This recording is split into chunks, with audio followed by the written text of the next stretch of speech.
Awesome. Welcome back to the Silver Liming. I am so happy to be here. And today I have a very beautiful guest. Sandy Riley is joining me. And I've known Sandy for now probably 5 years, I think. When I first started my support group for Berks County Lyme disease, I believe that's how we actually initially connected, was through that group. That's correct. We have mutual friends, so that's really nice as well. And I just have been having fun watching you on your journey and just seeing where you've gone with your life. And you have very beautiful, happy posts all the time. I see you traveling with your husband and going to do some really neat things. And I'm glad for you that you're on that side of life now and it's not so consumed with being sick all the time. But if you don't mind, please, if you could just share with us a little bit more about who you are and your story and how Lyme has come to be something that stands for something in your life. Sure. Thank you. Namaste. Yes. My name's Sandy Riley, and I live with my husband, Maurice. I am an art director, graphic designer, and I am not sure when we got Lyme. I know that there were certain things that happened to us leading up to our Lyme diagnosis. But neither one of us ever had a positive result. Neither one of us ever had a bullseye. And I'm not really sure, except I can tell you, what happened from 2015 on. And I really think that it might have happened to us a couple years before that, and we both missed whatever was happening to us at the time. There wasn't a time where either one of us were kind of so ill that we were in a bed and couldn't get out. It wasn't like that for us. So I'll just tell you how it all started. So my husband ended up needing a pacemaker because he had a crazy low heart rate. And that was in 2015. So I'm guessing that, we were infected before that. We lived in a condo, and we could have been infected by Lyme there, because we used to do a lot of strolls through the woods, through grassy areas. We used to like to be outside more. Anyway, in 2015, he was in the car with me, and I remember we had stopped at a place for a milkshake, and he fell asleep with a milkshake straw in his mouth and just passed out. And I'm like, something's not right. How can you fall asleep with a milkshake in your mouth? I mean, he was sleeping. Here it was his heart rate. It was so low that he just, thinking back, I thought, oh my God, he could have fallen asleep driving, Anyway, we were planning a trip early 2016 to go on a cruise. So he went to the doctor to find out why this was happening to him, and his regular doctor became freaked out that his heart rate was so low. So they sent him for some tests. He went to go see an electrophysiologist, and he ended up getting a pacemaker. He has had no problems with his heart since. So I didn't put it all together. At the same time, my knees started to get really bad. Before that, I had been an aerobics instructor. Well, I had lost a lot of weight in 2010. And then I had some problems with arthritis in my knees, but it wasn't horrible. It was just the kind of thing that you might go in and you might take a look at things. And I was doing better. I was staying active. I was teaching aerobics. And then when the aerobics became too much, I started teaching aqua aerobics in the pool, which eventually led to me teaching restorative yoga.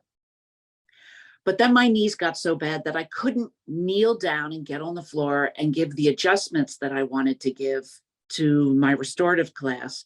So I went for a knee replacement, and I had my right knee done in 2017. I had my left knee done in 2018. And I wasn't even 60 yet. It's kind of crazy young to be having joint replacements. I had told someone that I know through a network that had happened to my husband and that had happened to me. And the crazy part is they knew someone with the exact same story who had been affected by Lyme. Okay. The husband ended up having to get a pacemaker and the wife got 2 joint replacements. We still didn't know that this came from Lyme. So we have friends that do testing, sort of. It's a little different for people, but they test you and then make up a specific tincture for you to heal you from whatever your body is telling them that you need.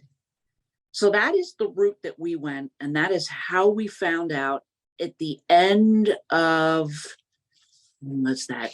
In January of 2017, I found out that Maurice tested very high for Lyme. And because I don't really understand how all this works, I tested for a Lyme disease variant. What kind, I don't know. But back then I knew so little. So I had my regular doctor test me for Lyme. Nothing came up. I even had it a second time later and nothing came up. But I didn't know about all the, the tests that don't work, where to really go for the test that you do need. Neither one of us knew anything about trying anything, except that we had these friends who had a lot of success back then treating people for Lyme, people that were a lot worse off than we were, with symptoms that were much more debilitating.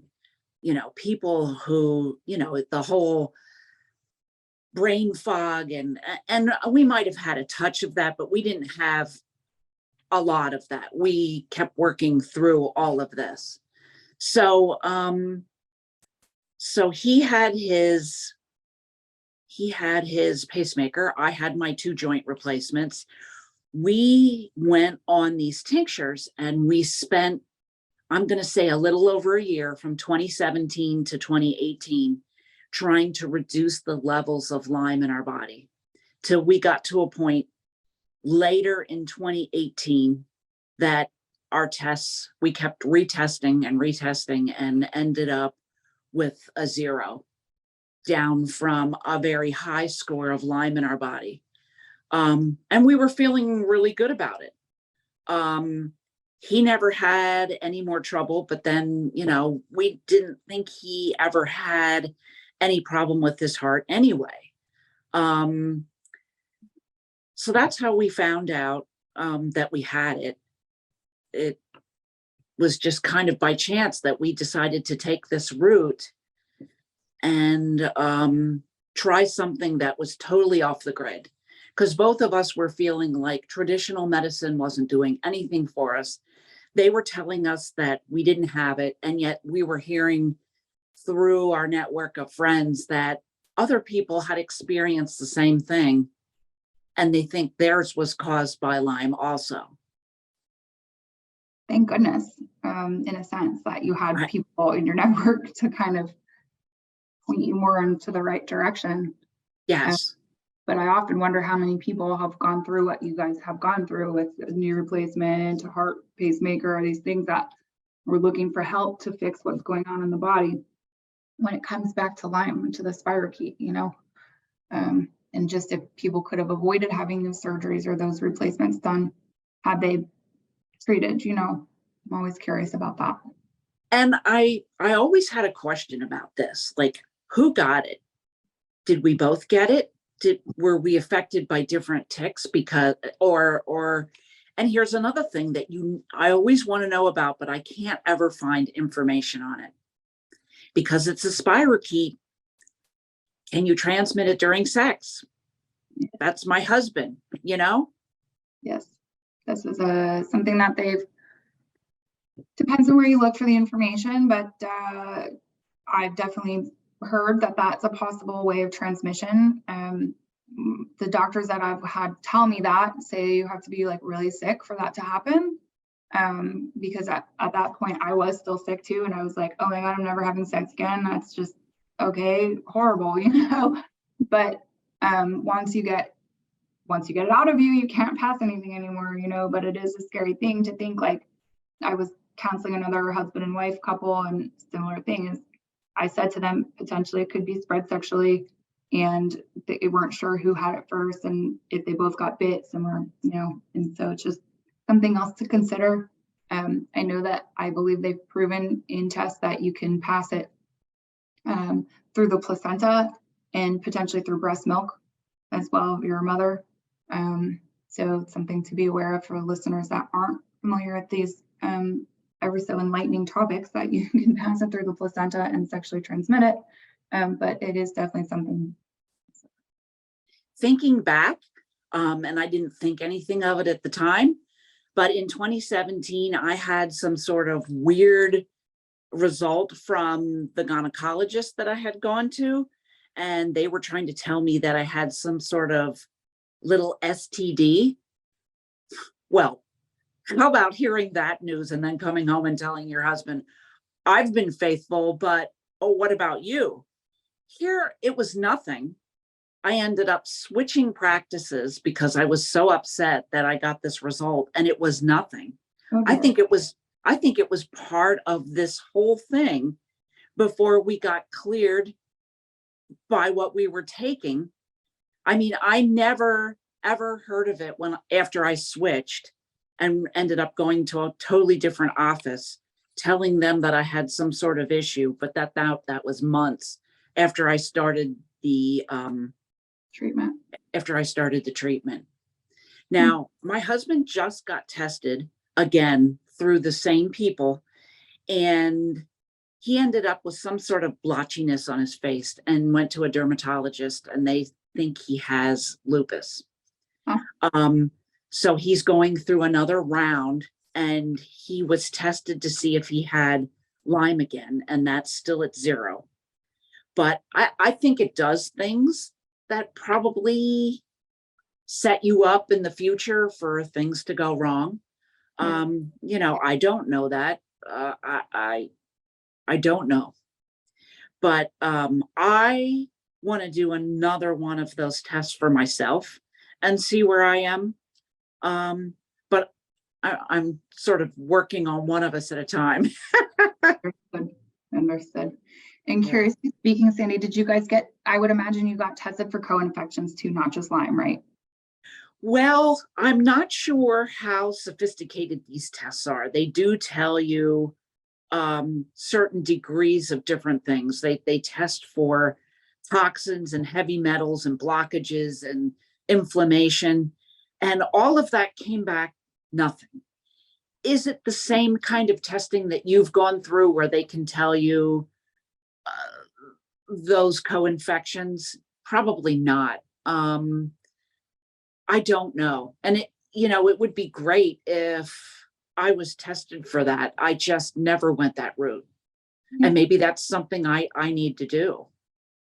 Yeah, I mean, half of me says yes, half of me says no, because it's like you're going to treat, if you're going holistically, the treatments that you do will take care of things, you know. But then the other part of me is like, well, maybe it's not a bad idea to know, because then you could make specific herbs towards those specific co-infections. But just something to think about, or maybe ask them if they're able to look for Bartonella and Babesia, those other things instead.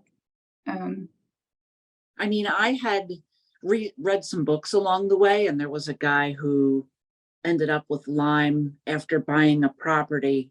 I think he was a New York Times writer, and he was doing like cat's claw and zinc. So I went and bought some of that, and I would just do dropper loads of that.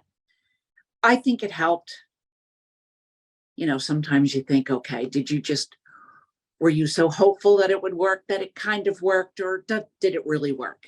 You never really know, do you? I don't know.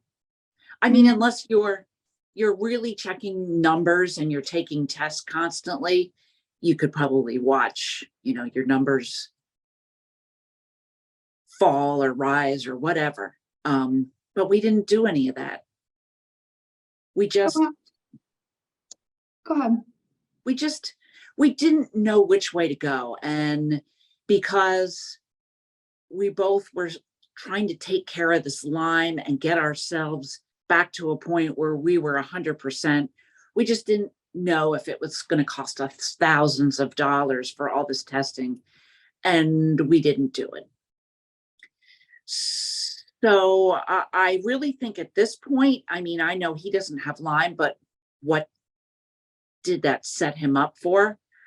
Now he has a pacemaker, so I know the regular medical community tests him all the time to make sure it's working correctly, but it's a device implanted in his chest. In 10 years, they're probably going to want to replace it. I've never heard of them saying, oh, you're better now. We're not going to, put a new one in. So I don't know what's going to happen with that.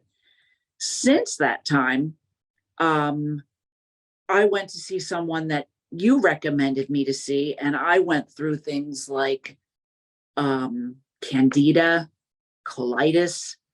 I've had a lot of indigestion and GERD kind of things, and I'm pretty well healed from that. I don't get as a rule, I don't usually have colitis on a day-to-day basis. It takes eating something, where I slipped and had a moment for that to come out. I'm gluten-free. That wiped out a lot of the problems that I was having. I need to go back and have the whole GI thing done, colonoscopy and upper and lower endoscopy kind of thing. Just waiting for the right time. I mean, COVID was here, and then you couldn't schedule anything like forever. So I was feeling better, so I kind of let it go. But yeah, I really think that was sort of Lyme related.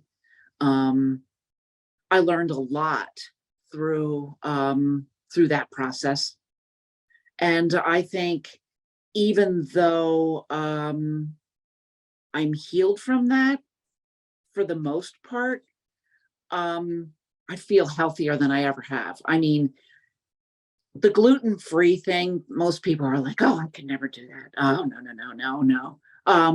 I eat gluten-free, and it doesn't even bother me because there are so many ways around it. Sugar always bothered me.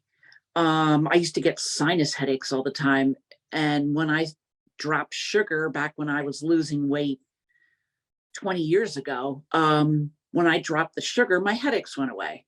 So I already knew that there was a correlation there. So a lot of things, when you drop them, your body reacts, and you can tell, it's a good thing. So, I mean, the lack of gluten in my body is a positive thing. The lack of sugar, I mean, do I eat a little bit? Yes.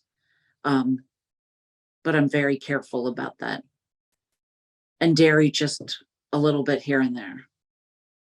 Yeah, that's awesome. You're bringing up a lot of things that I'm thinking about. It's like going back to when the testing part, I mean, again, it's like, even if you've gone through all that extensive testing and you have the numbers and they say X, Y, and Z, sometimes that's almost counterproductive, because then you're like, I've got X, Y, and Z, versus like, you don't necessarily have to have that called out. Again, you just go on your healing journey and start working, and you gauge how your body feels more as an indicator of what's happening versus what numbers say. Because again, some people can test positive to Lyme and not have a single symptom. So obviously their numbers are in there and it's saying you should feel sick, but they don't. And then there's people who feel like death and can't find a trace of it. So I don't know if that's necessarily a fair way to gauge. I do think it is based more upon your symptoms and how you're feeling. And then with your nutritional intake, I get asked that question a lot too. It's like, how do you eat like this?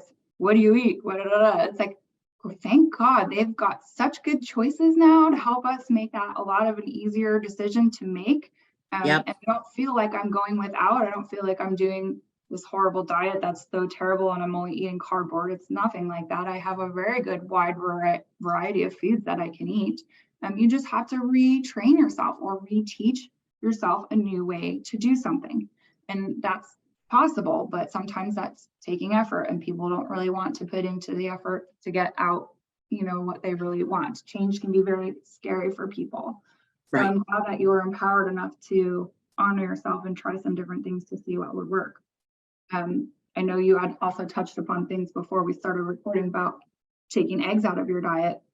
Yep. I think maybe you could share what's been happening with you about that. I think that's useful for people to hear. Again, it's just another way to potentially try some different things in your body to see if something will help. Right.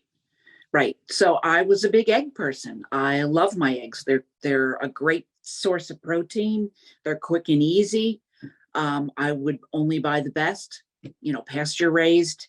But I was having this crazy inflammation in my knees, down the sides of both legs. And it was debilitating. I could not sleep at night without like all this. I would bend my knees, and I would get into the fetal position on the side, and I could feel the swelling in my knees. So I did some reading, and I thought, what is this going to hurt if I give up eggs for a week? And it hasn't even been a complete week, and the swelling in my knees has gone down. And I thought, what? If I still want to bake and make some sort of muffin that is made gluten-free, and I was using an egg, there's so many ways to replace an egg. I will do that. What's the worst thing? My body has less inflammation, like hooray. Exactly. It's not the end of the world because I gave up an egg.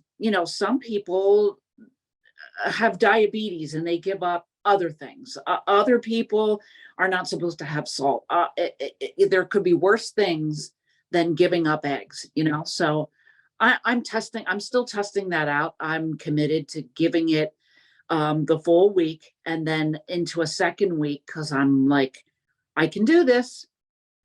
I know I can still go out to breakfast with friends and I will find something different, even if I have to order off the lunch menu and have a salad or something. I do eat meat, and that doesn't seem to bring the inflammation to me. So Good. I can make another choice there, but I'm committed to trying that. Good for you. And that's important. Is like you're acknowledging the fact that something wasn't quite sitting right in your body. So let's try something different and see if I get a different result. So Right. Good for you for hearing your body, for acknowledging that it was yelling at you, and Thank for you. trying to do something differently. And the same with sugar. I read somewhere once, like if people were to see what a catalyst for Lyme that sugar is, if you saw it in a petri dish with Lyme, you would never touch sugar again because it just makes it grow so fast and exponentially.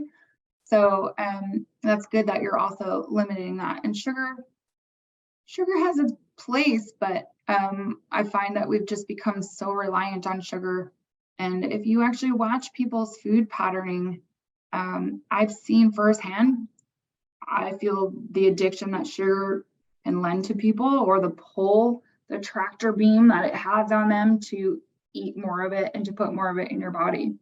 Oh, and as a postmenopausal woman, somebody in their 60s, sugar is very powerful. And I see lots of people around me that just, your hormones are out of whack. The estrogen is depleted. The sugar is just like, eat me, and even if you replace things like my cheat used to be raisins. I'm eating healthy. I'm not having candy, and I'm eating raisins, but it's sugar. And then I ended up itching everywhere, and that's pretty much gone. But I can tell when I've overdone it, and I don't drink like I used to. Um, I have two little drinks that I do once in a while. I'll do a Tito's because it's gluten-free vodka, and I'll combine it with a little bit of lime and like tonic or club soda. Or I'll drink. I love my Cabernet.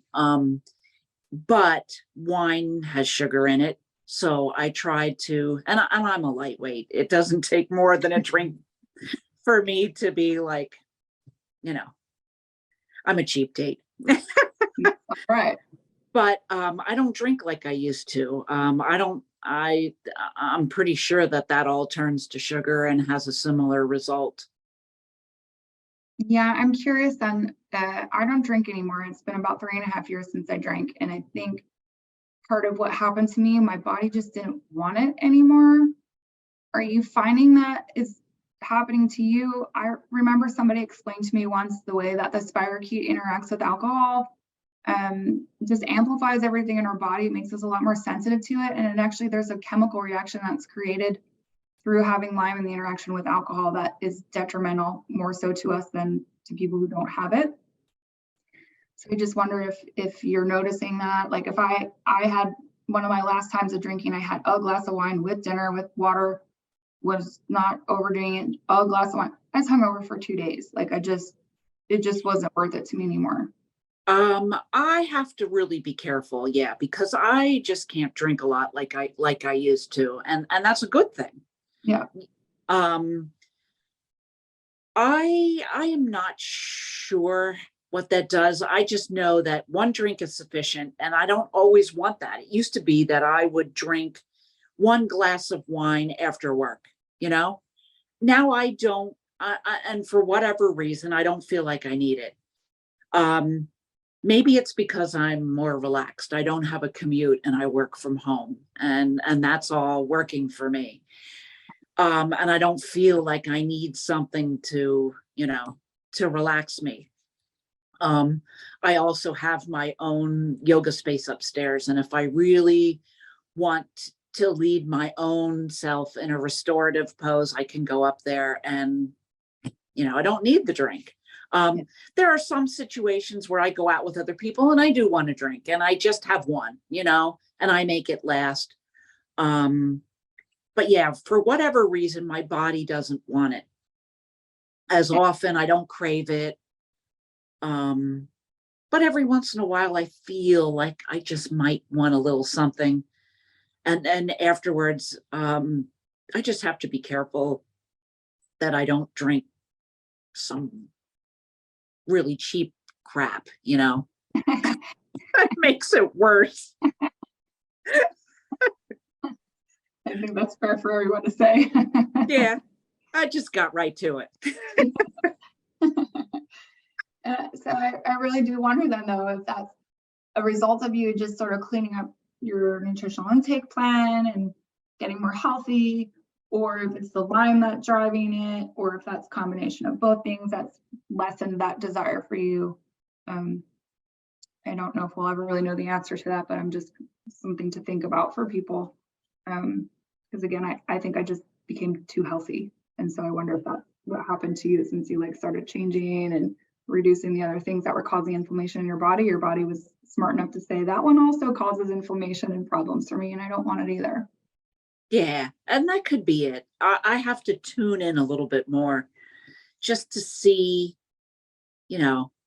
but usually if I want it, my body is not afraid to say, I want that piece of dark chocolate. And I'm such a brat with sugar anymore that it's got to be really good, really dark, high content, like 70%, some really dark chocolate, or I don't want it. I'm really become a snob when it comes to my sugar. So, yeah, I mean, it's got to be worth it. And sometimes I feel like in the past, if I've felt like the alcohol helped bring on indigestion, or it just wasn't worth it. So maybe my body is just saying, you don't need that. you know, you're feeling just fine without it.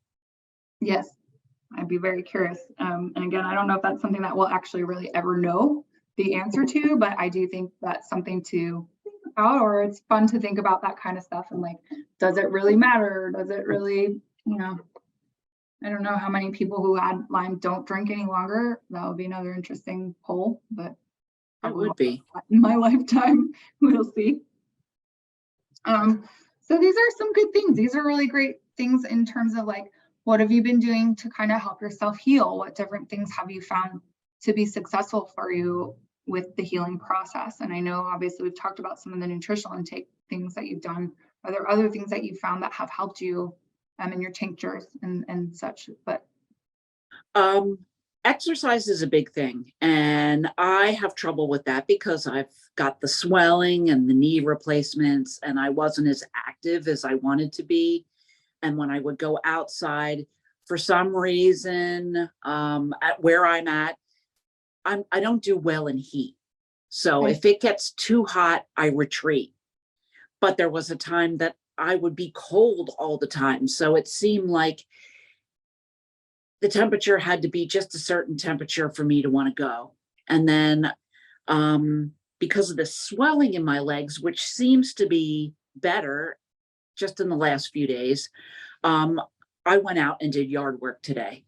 I'm always afraid because I'll walk by myself. If I walk too far and go too far, what happens if then I need to get back and I'm by myself? So I don't walk too far, but I do gardening. I will trim, like my husband mowed the lawn today. So I went out and did all the trimming, all the blowing, all of the weeding, everything else that goes along with that. And I felt like I got a workout. yes, Meditation is huge. And it doesn't necessarily mean that you have to lay down in shavasana. Pretty much you can just be with yourself. And a lot of people have trouble with that, being present in the moment with themselves only. yes, That's huge for some people. You know, they start tapping their feet or, you know, craving external whatever going on. Meditation. The other thing is stretching. And I can't stretch like other people because I've got restrictions on how far my knees bend. And I've got a little more in my midsection than I used to, but I can still do poses with assistance. And I'm huge on my restorative poses because to me, support equals release. And that is my thing. And even though I can't teach restorative yoga right now because my replacements don't feel too great when I get down on my knees, I like to give myself restorative yoga, and I've got all kinds of props for that. I've got bolsters and blankets and straps and extra stuff, and even just taking the load off your spine and if you can't get down on the floor to do it, you can do it with sofa cushions on a bed and just extend your feet out over and just, I found that releasing that load, that spinal load on your back by allowing your knees to bend and go back over a surface, that's part of my training. And that still works for me. It's like, it's so reliable and it's so comforting. I mean, it really is something. So when I become too uncomfortable and I need to do something, I stretch, I release. You know, sometimes less is more. yes, yes. I think that's a great practice. You know, I practice hot yoga, but actually our mutual friend Marcia has been asking to do yoga. And so Monday nights I have them come, you should join us sometime. We do more like yin yoga, which I'm imagining would be a restorative yoga practice. Yin Okay. yoga. I don't know if you know. I'm not really sure. It's like slower and more supported. So Yes, sounds you like know, it. like you'll hold a pose for like 3 minutes. and just Yes. really allow that stretching to happen or that release to happen. And it's Oh, that's hard. awesome. Yeah, but it's hard because you're laying there and it's that whole thing of being, right? And just being there and laying there, like hot yoga. I mean, you hold poses and stuff, but you're still in it's a little bit different, I think, for me, or maybe just because I'm more comfortable with the practice and I've done it so many more times. But the yin yoga, I remember the first time I did it, it was in a classroom and she just had a candle burning. So it was dark, like you really couldn't see anything. You're just like stuck there with yourself holding this pose for 5 minutes. And it was like the longest 5 minutes of my life. And I hated it. And I told the instructor, I was like, this is horrible. I'm not this, who does this? This is awful. She's like, that's because you need it. And I was like, yeah, ha, ha, ha. But it does help tremendously to just give yourself the space to be, as you say, but also again, for that release to happen, for that stretching to happen. And even if that's all the movement we're capable of at the time, right? I had someone else was commenting, I posted something about me running the other day and she was like, are you calling the rest of us lazy?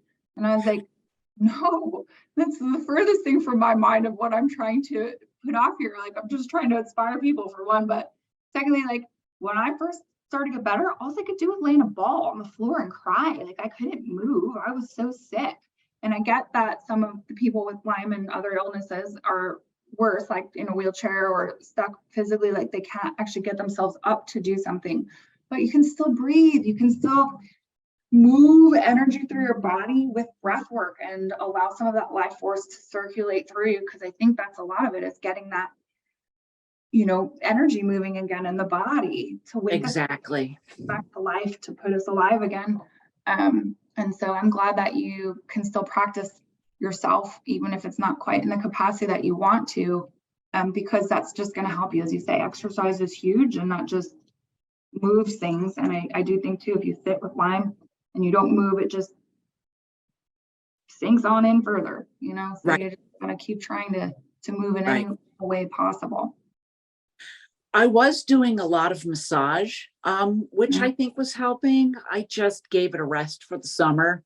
A lot of stuff happening and sometimes appointment times just don't work. So I kind of gave that up for a little bit, but I found that to be helpful. You know, if you have the time and the money to do that, it's a great thing to just, you know, massage that all over. Yes. Yes. And even if you, again, I was just talking to someone right before our call about Abhyanga, right? Abhyanga is daily massage that you can do for yourself. And I know sometimes that can be hard if you're tired and you're not feeling well to find energy yet to do something else like that. But you can even just spend 3 to 5 minutes with yourself in the bathroom at the end of the day, rubbing your legs or your feet. You could use castor oil, put some different essential oils in there, lemongrass, clove, cinnamon, and what's the fourth one? Oregano. You know, these are all good antiviral, antibacterial herbs that will help if you rub that on the bottom of your feet with castor oil. That's another way to just help. I need to try that. Yeah. Because I've got all those essential oils. Oh, perfect. You put a little drop of each one with some castor oil, or really what your carrier oil, but castor oil is a good one. Can I use coconut oil? Sure. Okay. And coconut, just so you're aware, is more of a cooling oil. So I always remember that one because the C for cooling and coconut, I can remember. So if you're more of a cold person, you might want to steer clear of coconut. Or in the summer, coconut's great because it's hot. You want to kind of diffuse that. But I noticed I used to use a coconut body lotion and it did give me a chill and I never knew that was what was happening. I switched because I'm always cold. So I want sesame oil or something that's not going to be so cold for my being, but coconut is a great oil. It's just to keep that in mind if you happen to be cold all the time. Okay. But yeah, so there's different fun ways like that that you can help to support the body and do some different things that way. Yeah. Okay. I'm going to try it. Please do. You'll have to let me know how it goes. Because again, you know, and I applaud you too. I kind of forgot where we started off on this tangent about now we're talking about oils and essential oils on the feed, but you know, I was going to say things that you asked that I did to help support myself. Yeah, but you've done a lot of research, Sandy. Like you've done a lot to hear your body, figure out what's uncomfortable, figure out what's not working, look at a different way, learn more choices that are out there and go for it. You have nothing to lose except hopefully gaining, you know, more health or more vitality. And the yoga, that's, I guess, kind of where we started too with practicing that and supporting your body that way. But it's a journey, right? And it's okay. Like, you're not really going to break yourself. I think about this with the computers. People are afraid to touch it or do something to it and they want to break it. The body's the same. Like, don't be afraid to touch it. Don't be afraid to work with it. Don't be afraid to manipulate, because you're just going to change it. You can't really break it. It'll tell you if you're starting to break it. That's, you know, it'll pop up with some warnings, and as long as you're paying attention to those warnings and you listen to them, you'll be able to correct your course of action. But for the most part, I think these small things that we can do to enhance health will ultimately benefit us. Exactly. Yeah. Yep. So keep going with that part of what you're doing for yourself. You've always been like that, and that's just a beautiful thing to see. Like, for like, I don't know about all, like, but for as long as I've known you, you've always been asking questions, curious, wanting to learn, figure out different ways to support yourself and help yourself. These things can cost money. Oh, the Abhyanga, yeah, that's where I went. But like you were saying, if you have money to go get massage, but you don't necessarily have to do that. You just have to have a little bit of energy yourself to be able to do it for yourself. But just stimulating your body that way can, again, help to release some trapped toxins. Dry brushing, do you do that?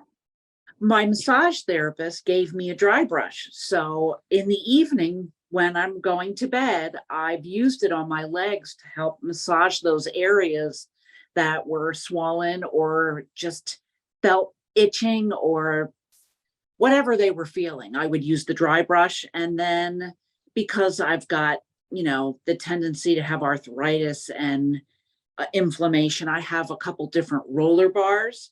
Cool. And I use those up and down my legs. So that feels so good. So yeah, not afraid to go out there and get something that you can use on your body that helps move, you know, things. I think moving, you know, in one direction or the other.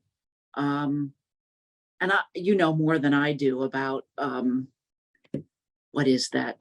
The places where you move, you massage towards, is it lymph nodes? Your lymphatic drainage system, yeah. Yes, yes. Yes, because that's typically, I'm glad that you've been able to use it. Supposedly, maybe if you were to do it in the morning, it's a little bit more beneficial just because it stimulates the organs in your body, and it can actually wake you up a little bit. Versus trying maybe to do it right before bed, because again, it's pretty stimulating. But if it's comfortable for you and you're doing it that way, by all means continue. But yes, they say usually, you know, you start at the bottom, like stroke from the bottom up 7 times on each part, and then start out on your arms, and then you can come in to your back, go in a circle over your belly, and then your lymphatic system drains here by your heart. So that's really ultimately where you're like trying to pull everything into the drain. Oh, that's cool. You know what? I might have to switch to the morning. Yeah. Maybe that's part of my problem, because I do have trouble sleeping, and there aren't many people out there that are in their early to mid 60s that sleep all the way through a night. It's got to be hormonal. Yeah. I mean, I can fall asleep just like that, but can I stay asleep? No. So that's something else that I'm working on. Okay, you can also try, if you want, a nutmeg and poppy seed tea before bed. You make it yourself, but the poppy seed will pretty much take effect right away, and it lasts for about 4 hours to help to sleep solid.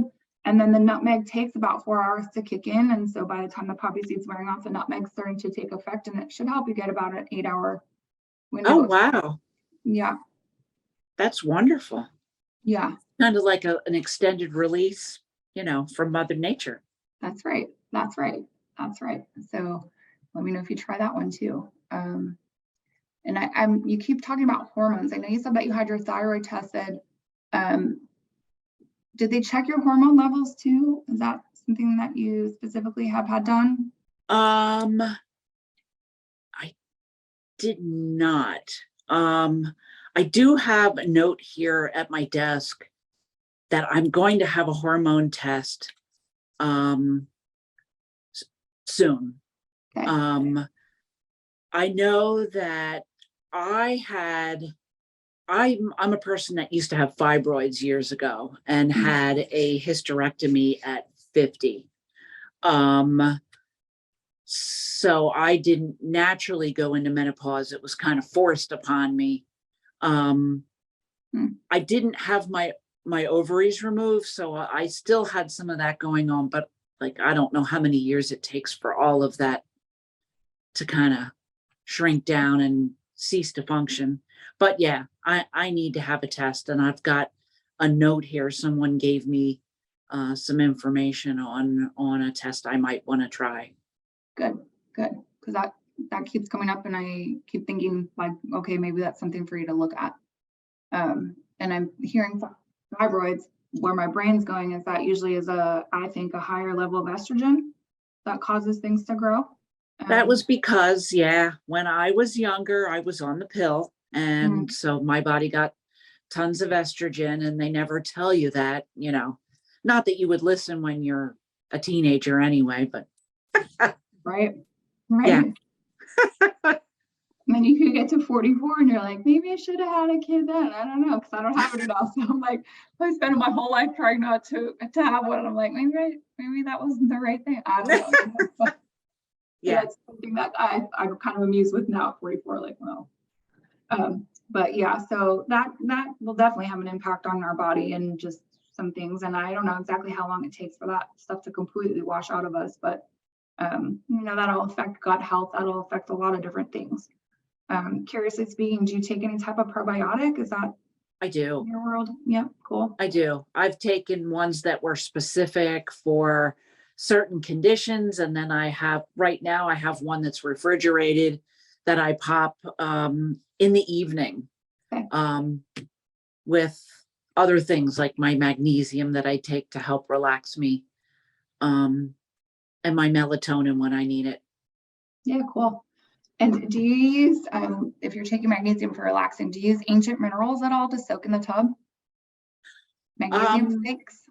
I would love to soak in the tub, but I have trouble getting into the tub with my knees. Okay. And if I had like a soak tub or like a surface where I could come in and get down in the tub a little bit easier, I think I would do it more often. I don't know, maybe I need to plan a vacation where there's this fabulous soak tub somewhere. Hey, Maurice. Exactly. It would probably benefit us both. That's right. Take your lady here. But I just learned about those, and that's why I asked. I'm like, oh, the magnesium flakes. I was having a bit of anxiety, and my Ayurvedic doctor was like, they have these flakes that you can soak in, and I was like, oh, and it has helped me tremendously. So I'm just curious. Wow. Maybe I'll just have to do it when I'm sure he's not going to be somewhere else, so he can help me get out of the darn tub.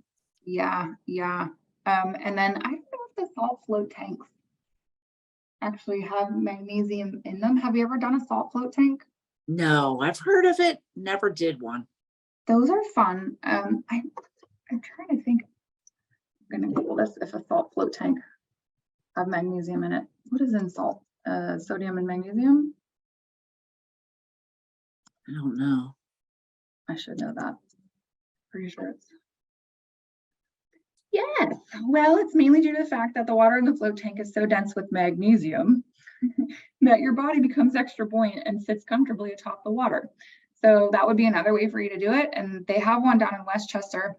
And the reason that I was thinking about it for you is because it's not as deep as a normal tub. Like you walk in and it's just a ledge, not very far that you would step in to. So maybe that would be a different way for you to try that experience as well and see if that's something good. But the float tanks are cool because it's sensory deprivation.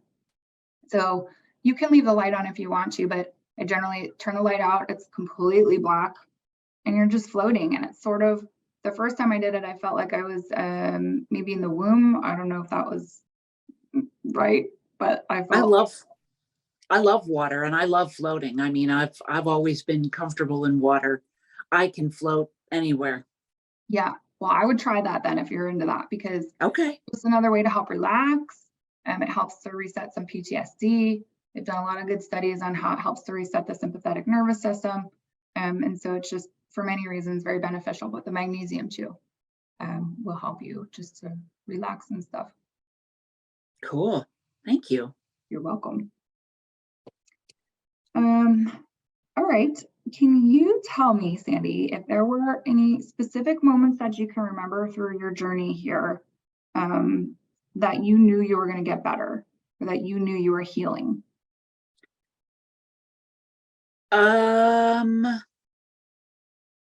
Well, yes. I mean, I can remember moments that I felt a little more mentally clear, a little easier for me to move about.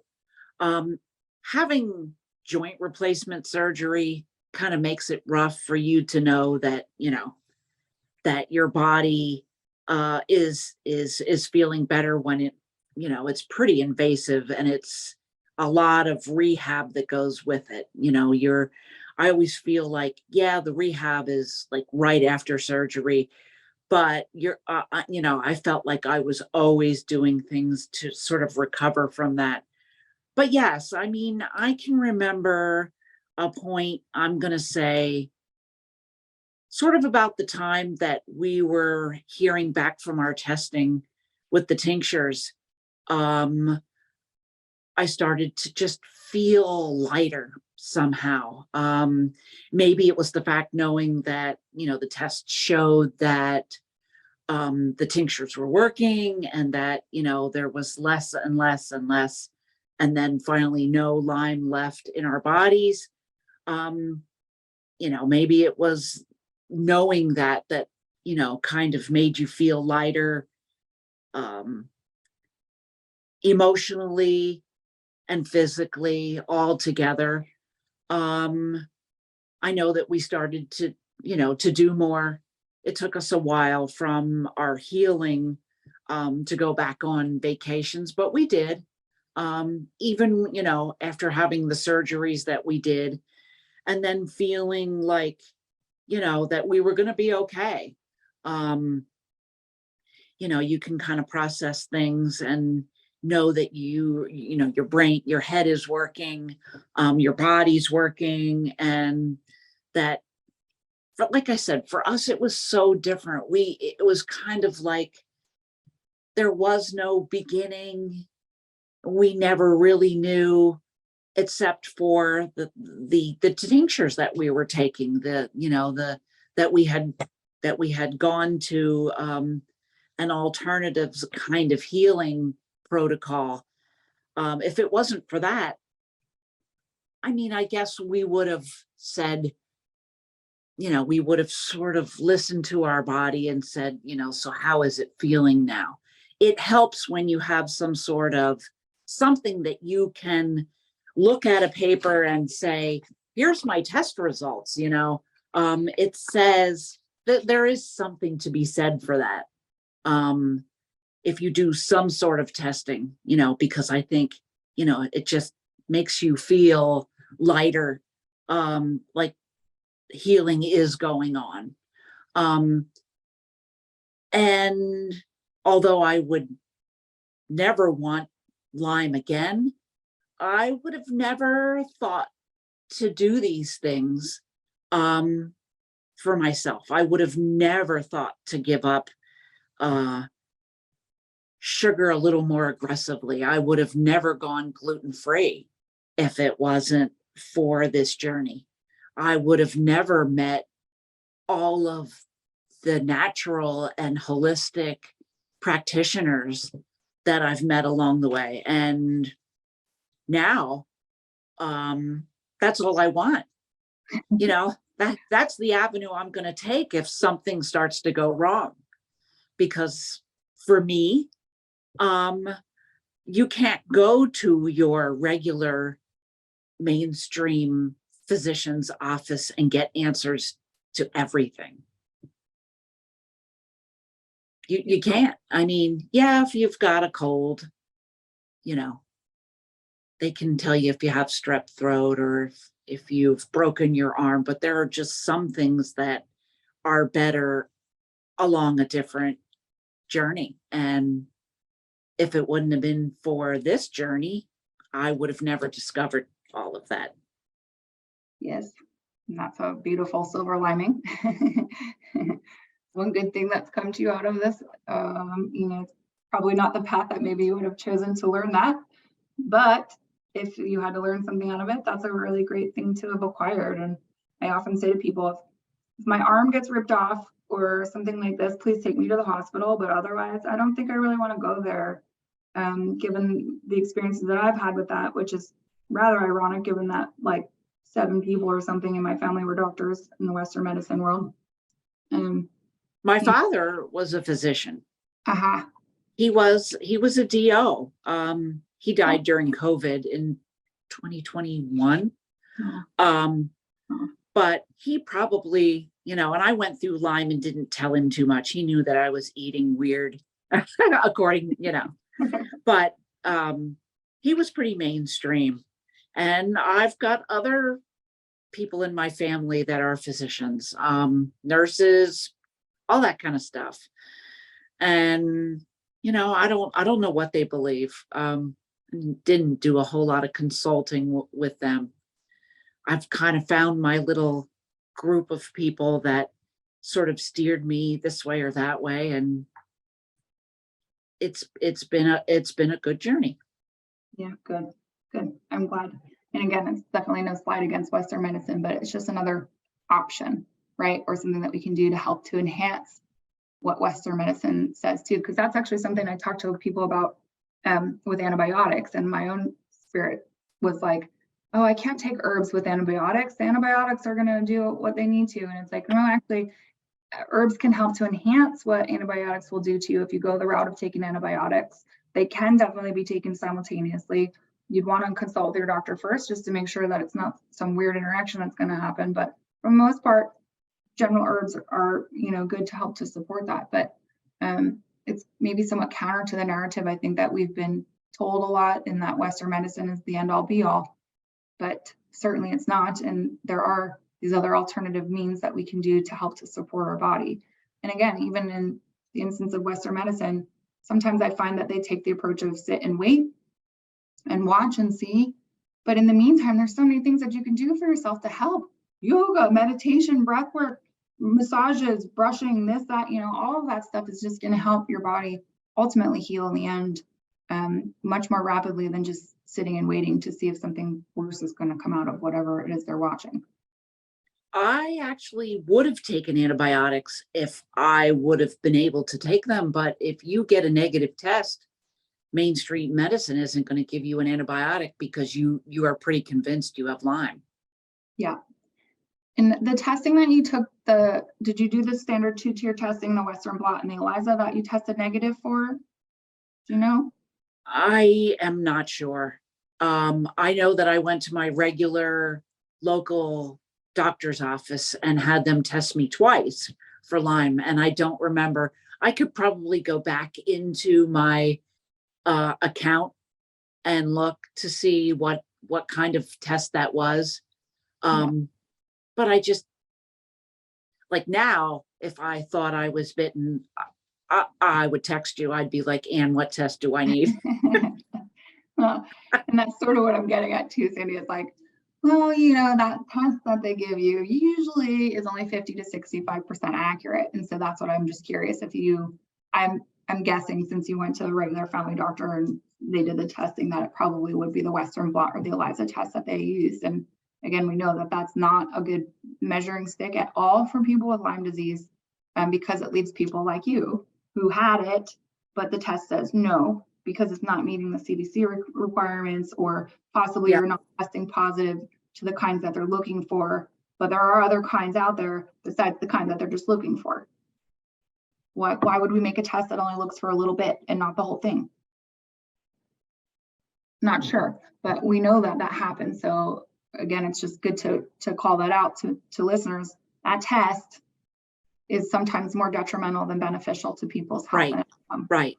And they probably don't want to pay to cure people from Lyme, but imagine curing people from Lyme instead of letting it lead to all the other things that it can lead to, whether it's Parkinson's or whatever. You know, imagine healing yourself and finding the best ways to heal and making yourself whole again. And then you aren't spending the rest of your life trying to just go from one thing to another. You know what I mean? Yeah. Am I making sense? Yes, very much so. Very much so. And I just think that's sometimes a disservice for people, because again, you're trying to fix yourself, but you're getting false information or bad information, and then you're going somewhere else and you're hopping around and you're like, well, maybe it's this, maybe it's that. And if you were to fix the Lyme initially, like you're saying, then all these other things might not ever occur either. And personally, I feel that I had near cervical cancer because I had no immune system, because I had Lyme for so long that my body couldn't protect itself. And so stuff started to happen. And I wonder about people in that space. I also have mentioned this on other podcasts in the past, but 5 out of 5 people that they were doing autopsies on that had Parkinson's, Alzheimer's, and I forget what the third one was, all of them had the Lyme spirochete found in them. So that should be something that we really are much more concerned about. And actually, I just saw something too where with psychiatric disorders, they did a map of, I forget which specific psychiatric disorder they were looking at, but it was mostly in the Northeast. And then they laid a map over where tick bites are most prevalent and where Lyme and stuff is most prevalent. And it coincided with that map perfectly. And it's Wow. I don't do it for people, but yet most people are like, But I think about the number of times that people have psychiatric manifestations and no real known cause or understanding what happened to them. And I wonder if it's our friend Lyme that's causing these problems for people, because it doesn't always manifest physically. Sometimes it is psychiatrically that manifests. I had a lot of psychiatric issues, I think, because it crossed over my blood-brain barrier. But how many people are being falsely treated for bipolar or schizophrenia or whatever it is when it's Lyme, you know? Exactly. So if they could just figure out, we know that there is a sensitive enough test that you can get done. Why would we not want to make this readily available for people in their yearly physical? Oh, I know.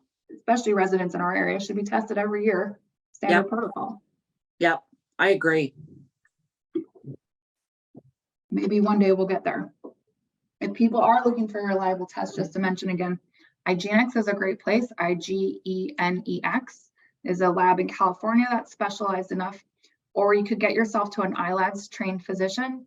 ILADS is the International Lyme and Associated Disease Society, and they can help to get your blood sent to a specialized or sensitive enough laboratory to actually get accurate results. Okay. And then do you have any words of advice or encouragement for those that are trying to heal right now? Anything that you could impart upon listeners? Don't be afraid. If you think that you might have Lyme, to reach out, to do something different. I mean, it affects more than just Lyme. I mean, you can go to your regular doctor and you could have just hormonal issues and your doctor doesn't listen to you. And a lot of women probably go through this where, you know, they're not heard, they're passed off. But there is so much healing out there through non-traditional means that just don't be afraid to go out there and try something that maybe makes you feel a little uncomfortable when you first hear of it. There's just a whole lot of stuff out there and a whole lot of healing. And people are way too quick to just label it as weird or, you know, whatever they want to call it. Because there is healing and there is an end to suffering by taking a route like that. So yes, just don't be afraid to try something that you've never tried. Yes. And that alone right there is advice for everybody, not just people with Lyme. Don't be afraid, don't be afraid. Fear is one of the worst emotions that we can keep in our body, and it only will amplify the negative aspects of sickness as opposed to helping to heal. So anything we can do to lessen fear or move away from fear and replace it with love is going to benefit us in all areas of our life, not just with healing. But that's a huge one, and I could talk about that for an hour. Can you also then tell me, what would you think, we talked about a couple, but what would you say might be the best thing that's happened to you as a result of having Lyme and tick-borne illness?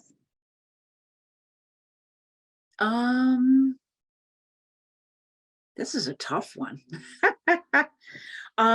Probably the alternative community, meeting people. Like, I don't know that I ever would have met you, and the fact that we're friends and I got to meet people that helped me along my journey from you, that are mutual friends.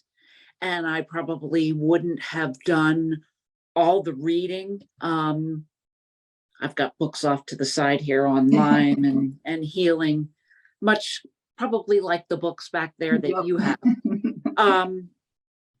But I would have never discovered this community of alternative healing if I wouldn't have been sent down this path. I would have never met the people. I would have never explored this. And now it doesn't matter what I'm hit with. I have this community that can support me no matter what way I go from here. Right?